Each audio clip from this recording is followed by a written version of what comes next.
Hello and welcome to the Bridge Live. My name is Rahul Kargal. Today we've got with us a very special guest, Ms. Sminu Jindal, who is an award-winning entrepreneur and also the founder-chairperson of Svayam, which is India's leading accessibility organization. And Svayam also happens to be the accessibility partner with the Paralympic Committee of India for the 2024 Paris Paralympics. Ms. Jindal, thank you very much for joining us on the Bridge Live this afternoon. Thank you. Thank you for having me over. Perfect. Ms. Jindal, first things first, how excited are you with the ongoing Paralympics? Have you been able to watch some events just yet? Yes, I've been glued on TV, but it's all in the night, so my cycle is a little disturbed. But who isn't excited about the Paralympics coming home with lots and lots of medals like they did the last time in Tokyo? Perfect, perfect. And all of us are watching with extremely close interest. We're hoping that they better their Tokyo haul this time round. Now, I just want us to get started with Swayam, of course. Founded in the year 2000, Swayam began as a platform that provided information related to government schemes, essentially, right? Now, of course, you do a whole lot more.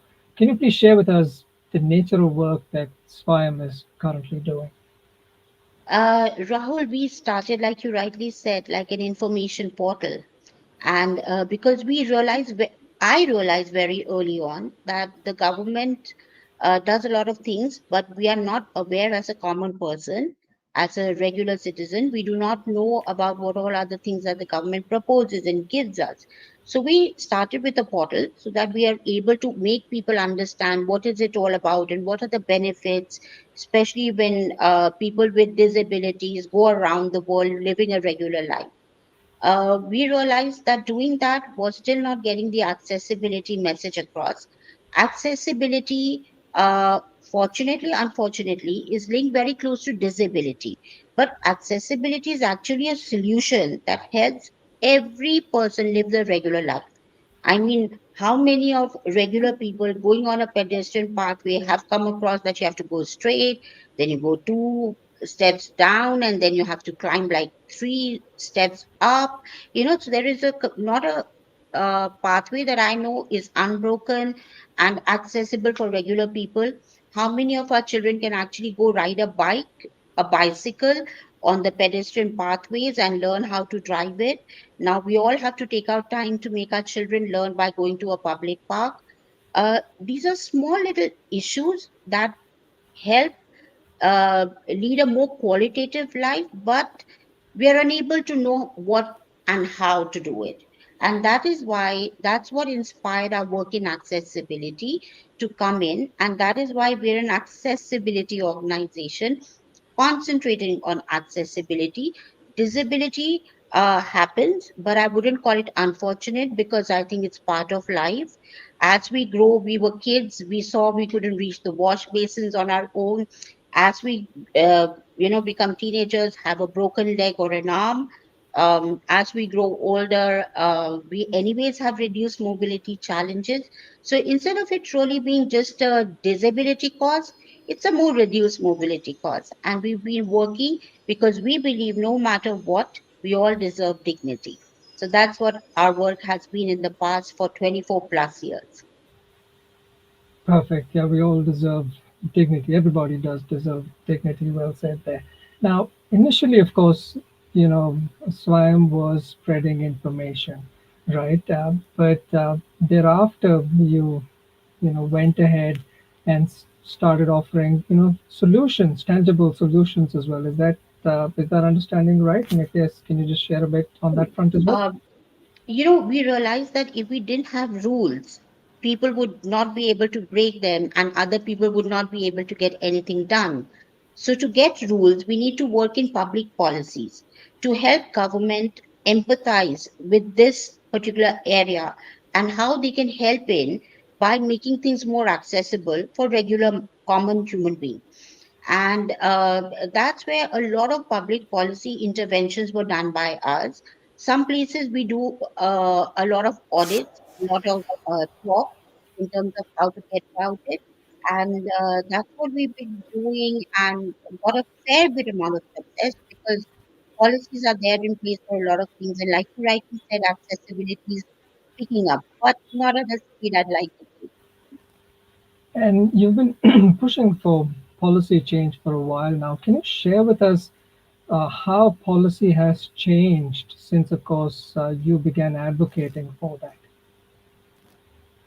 If we all remember, in 1998, Stephen Hawking had come and he was very disappointed. He couldn't step a foot in Qutub Minar. He couldn't visit even the Taj Mahal. And the things that most foreigners aspire is to go there. Um, I was very upset as an Indian citizen that he couldn't do that. And in 2000, that's why we started a little bit in terms of info sharing. But 2007, we said we're going to get into the field and show how does it feel to have an accessible monument.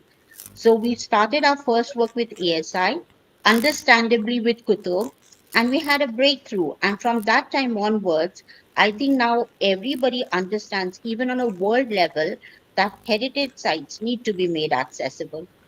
So that's something we did. In 2008, we did a sort of like a conference of a lot of NGOs to come together to talk to civil aviation for carriage of persons with disability. So we held the first workshop, which helped collate views of all the different NGOs working in this sector and presented it to the government. We worked with Ministry of Urban Development, Smart Cities Committee, BIS, National Building Code, um, the works. So we've been trying to make the rules so that when it gets broken, people are able to do something about it.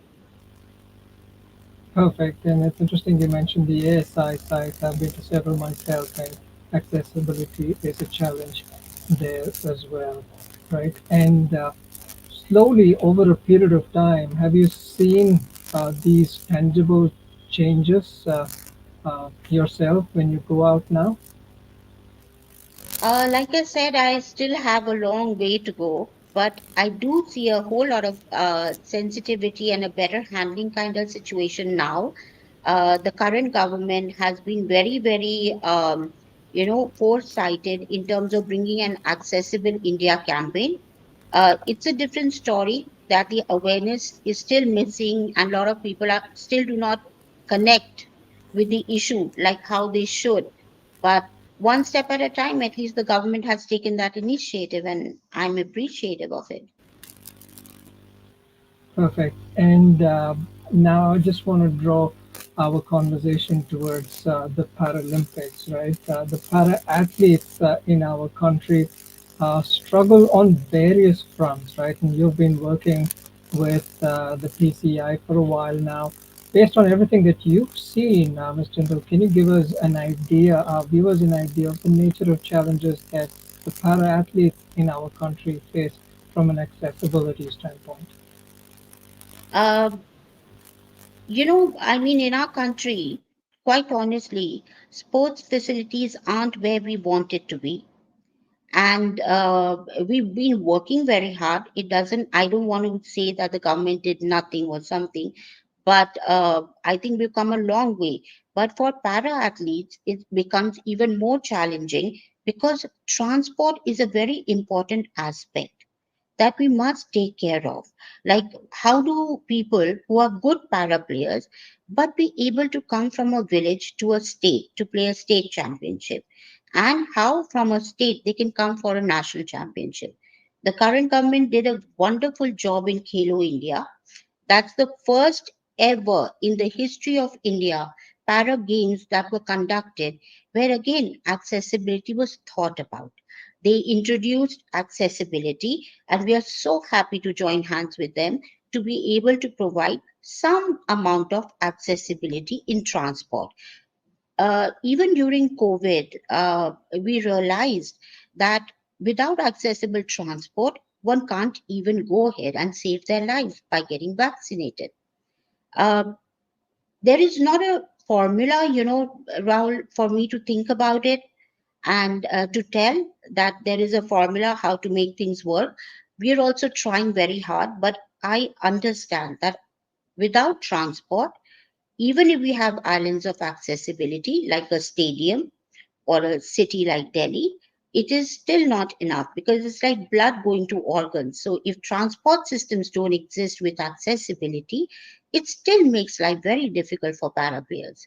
And that's what Swayam's contribution is going to be, is to provide accessibility as much as it can. But without the people and the government, we cannot go as far as we want to go. Right. And, incidentally, I met a para athlete at an airport a few months ago, and she was actually telling me that when they get set up at, hotels for events, right, a lot of these hotels are not compliant for, para athletes per se, right? Is that true? Can you give us a sense of how someone who's differently able, um, how they might struggle in a regular hotel? Um, without making it look very sad, but I will tell you that when a person is a para player, they're very strong physically. They've made themselves physically and mentally very strong.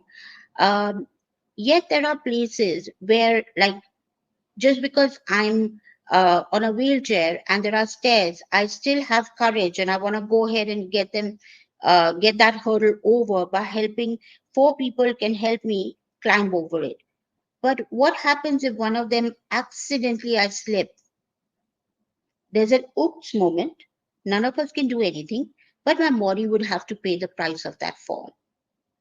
Similarly, a lot of para athletes, when they do not get accessible rooms and bathrooms in particular, because going to the restroom should be as easy as it is for you or for a regular human being or for me. It's a natural necessity.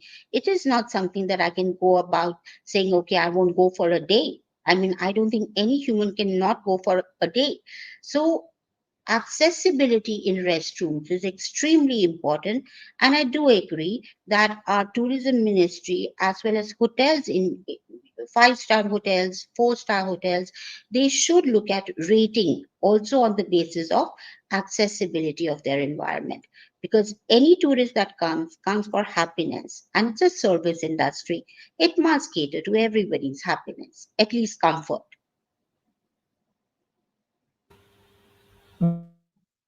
Right.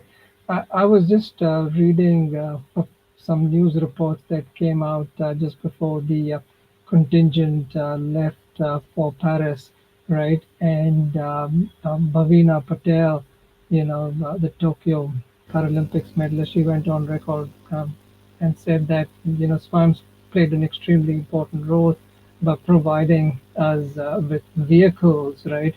That where wheelchairs can easily be accommodated.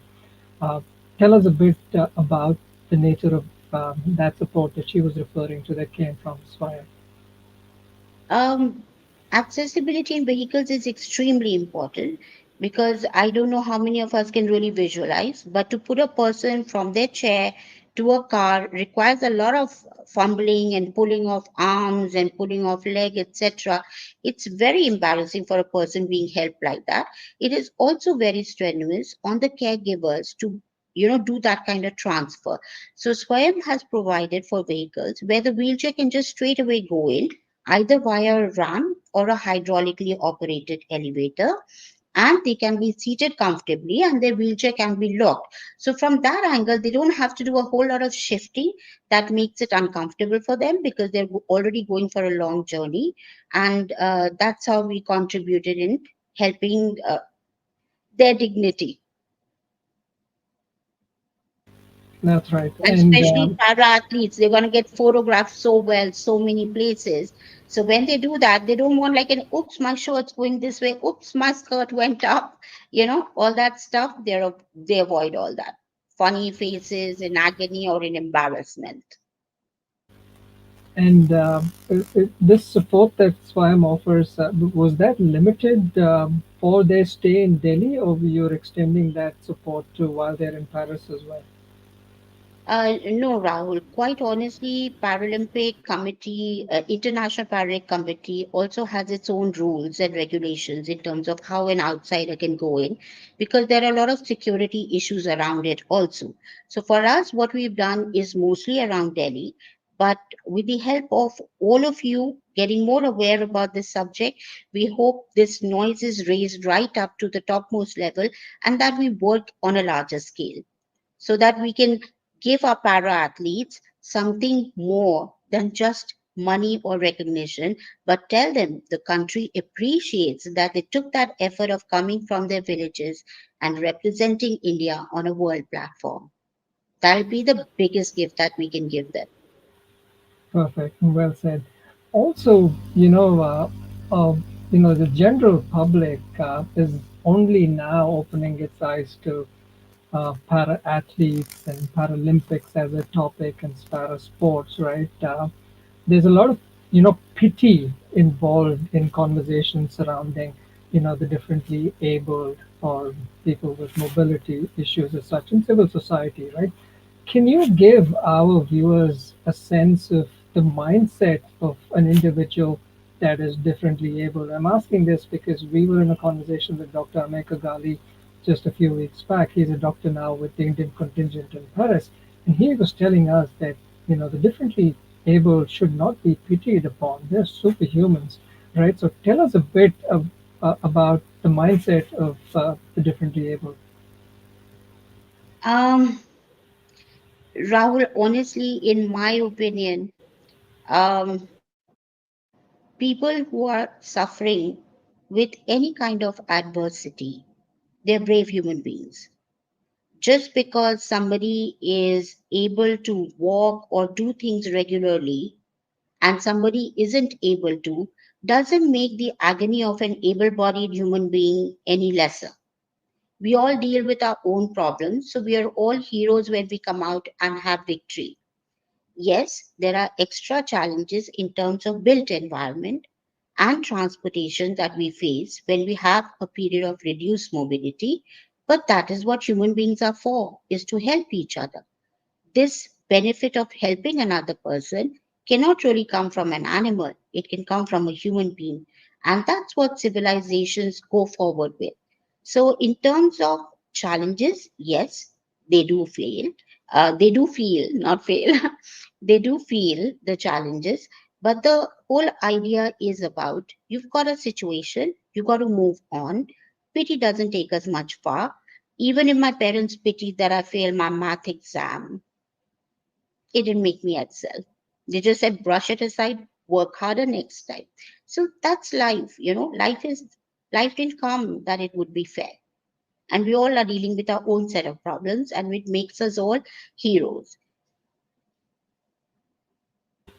Right, and the next time someone were to, stumble upon an individual in a wheelchair or using support to commute, how would you like that individual to converse with the person in a wheelchair? What are some of the things that you'd like for them to be talking about? Because right now there's a rampant pity in civil society, isn't it? I wouldn't say there are still some people who are able to see them as human beings and talk to them and have no difficulty. Problem is, Rahul, we do not come across people with different abilities as we grow in life, be it in a school setup or a college setup. So the hesitancy is very natural. It's a very natural part. If I've not seen something, I'd be curious about it. If I've not known how does it work, it will take me a while.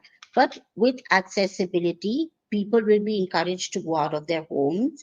And once that happens, I think students, children, citizens, future citizens of the world too, would be able to be at ease and be able to communicate with them um, in a regular way. It's very interesting. Once I had gone to a school and there were two students who were, sort of walking together. One was an absolutely fit, able bodied boy, and one had a visual impairment. So he's got the hand over the other guy and he's doing this. आज तो तूने sweater उल्टा पहना। बोले हाँ, मुझे दिखता नहीं, तुझे कैसे दिखा? बोले ये सीन से पता लग रहा है भाई मेरे। And that conversation was so light-hearted, so natural, makes me feel that's what it is. We've not been exposed. Right, that's right. And I just wanted to circle back to Swayam now a bit and touch upon your interactions with the government. Of course, you did mention that you spent a lot of time interacting with them around policy development. You have seen things changing. What, according to you, should the government be doing now actively to get tangible changes in the ecosystem around the country? I wish the government looks upon accessibility as a very, very major factor, mm, uh, especially in the transport systems, because that could change how we have our athletes come out. Uh, India, luckily, has got a huge population. So, whatever they do, it will benefit huge numbers of people. Like in America, if a ramp can be benefiting 10 people, in India, it will be 1,000 at least. So it's well worth the effort. And I would, as an organization, as individually, really appreciate if government could be spreading more awareness around accessibility so the common man, even at a village grassroots level, understands Sugamyata, what does it mean? What do you mean by accessibility? For me, it simply means um, moving from one place to another with safety, comfort, and dignity is accessibility. And if we're able to understand this meaning, then we can make our bathrooms accessible, homes accessible, schools, offices, roads, I mean, the works accessible. So I do see a stronger nation if we get accessibility. It also links in economic viability because it shatters the myth that elderly people don't go out of their homes because they don't have money. I don't think that's true. Elderly people don't go out is because they don't feel safe. They don't think things are accessible. They don't want to be stuck. They don't want to fall down. But the minute they go out, it will start economic activity. They'll hire a car, they'll take some water, buy some chips, take their grandchildren out to an accessible ASI site, which we are working towards. I agree, Rahul, when you say that is still a long way to go. But it's individuals like you, organization like yours, mine, and everybody around us, that if we start talking about it, we will be more conscientious, and we as citizens also would be able to help government understand its importance and value, because our government happens for us, through us, by us. That's right. Well said. And because, of course, the Paralympics are currently on, I just wanted to talk to you briefly about the role of sports in the lives of, the differently abled and those that struggle with mobility at large. I understand that you play a bit of badminton yourself. Mm. Uh, can you give us an idea of how you think sport can transform the lives of the differently able and those that struggle with mobility challenges? All of us want to be counted as part of a whole group. All of us want to feel that we belong somewhere. Sports is a medium where, for a moment, I feel one forgets about the challenges that they face, but to look at challenges of their teams and how they can get over it and how they can contribute to it. Children, by playing games, forget the physical limitation and push boundaries. And this is one way where lots of para athletes do feel that they're included in a huge setup of sports. Plus, I feel sports is also very important for our mental well being. As with experience in my years now, I understand that we can have maybe 10 victories, 15 huge victories in our life to make us happy. But when we play a sport, even a person like me who's not really a sporting person, but when I played badminton, every time I won a game, it made me happy. Like I was thrilled, my day was made. And these small victories keep us happy. It's equally important for individual to be fit in physical health and more so in their mental health. And sports is a very, very good medium to teach us team spirit and well-being. That's right. And have you seen first-hand instances of individuals who've picked up sports and that's really, changed their entire mindset in their lives? Have you seen first-hand instances of this happening? Many times I've seen people come out of their blue moods. In today's fast-paced life, hardly anybody has time for anybody. But a person who picks up sport after they come back from work, I see they live differently. People who exercise live differently, and especially para players. For them, sports is a boon. No matter how many stories you pick up, you realize that they entered the world of sport and never looked back. They felt they belonged. They felt they could do something. And some of the para players have left behind even the world records of able-bodied people. So it's wonderful what humans can do, and it's all about the spirit, not so much about the body. That's right. And when we're watching the Paralympics now on television, it clearly comes through, right? The spirit that they possess, and it helps them overcome insurmountable challenges, right?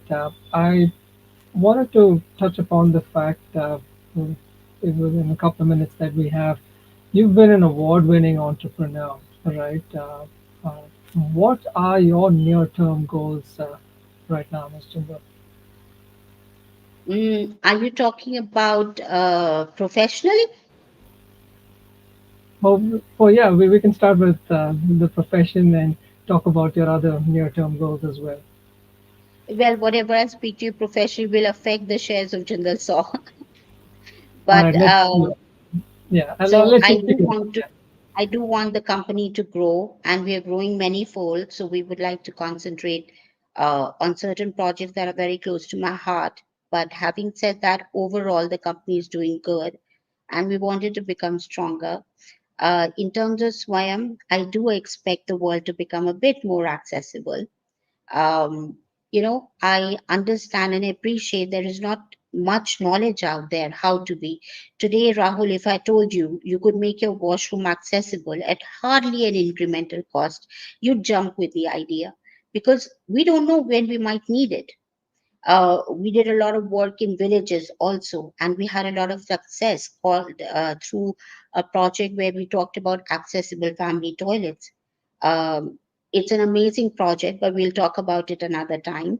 Um, Accessibility is something that I really, really want the world to understand before we get caught up in our own infrastructure. I think COVID taught us that we should be out there mingling with people, and no amount of studying on the internet or on broadband networks was enough. We wanted to go out, and the whole idea about living life is an experience. So I wish all of you, all of us, a huge amount of accessibility and awareness that it creates. My personal goal, I would like my children to become sensitive citizens. One has come back from a university, the other one has gone to study in one.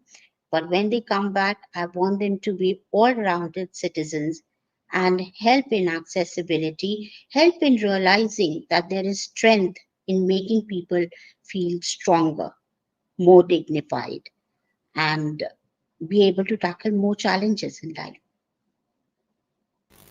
That's right. We need people who can spread sensitivity all around us. And then we'll end on that note, Miss Jindal. Thank you very much for spending the time with us. Thank you for sharing with us the work that you do and also giving us an insight into the lives of differently able and individuals with mobility challenges. Thank you very much for joining us on this conversation on Bridge Live, Ms. Jindal. Thank you. Thank you so much, Rahul, and the bridge to have me over here. Another day, another message. We'll be in touch. Thank you very much, Ms. Mindal, once again. Thank you. Thank you.